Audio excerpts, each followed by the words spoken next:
সবজি দিয়ে বাটা মাছের ঝোল, বাটা মাছটাকে ভেজে নিচ্ছি।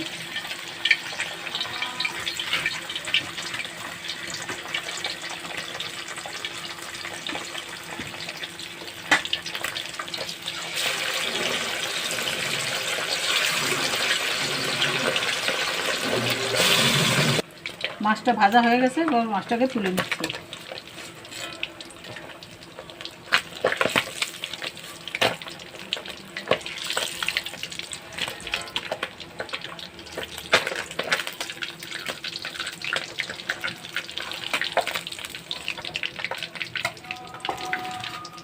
এতে ফোড়ন দিব কালো জিরে আর মেথি,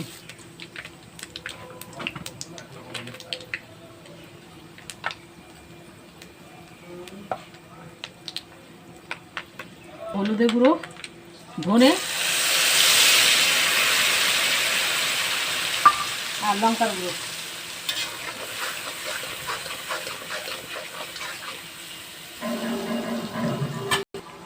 এবার দিব লবণ।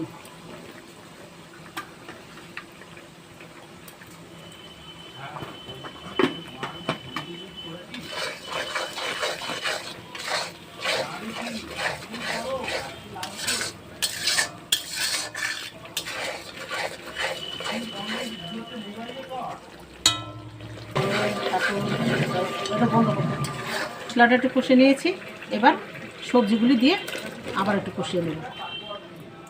ডাঁটা, বেগুন, আলু আর ঝিঙে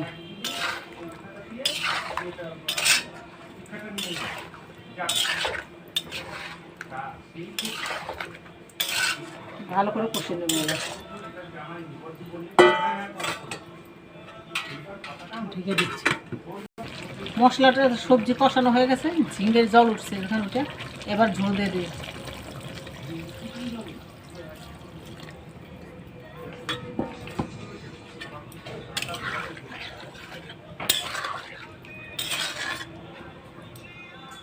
ঝোলটা ফুটে উঠলে মাছটা দেব,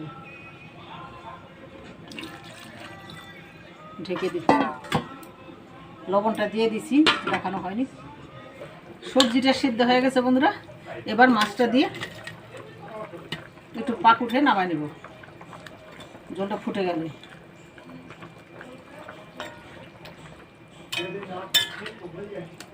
একটু ধনে পাতা হলে ভালো হতো।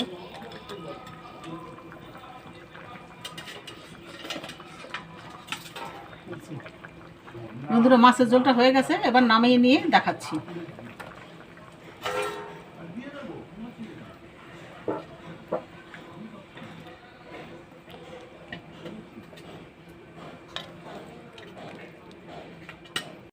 সবজি দিয়ে বাটা মাছের ঝোলটা হয়ে গেছে বন্ধুরা, নামাই নিয়ে এসেছি। যদি ভালো লাগে লাইক, কমেন্ট, শেয়ার, সাবস্ক্রাইবার করবেন।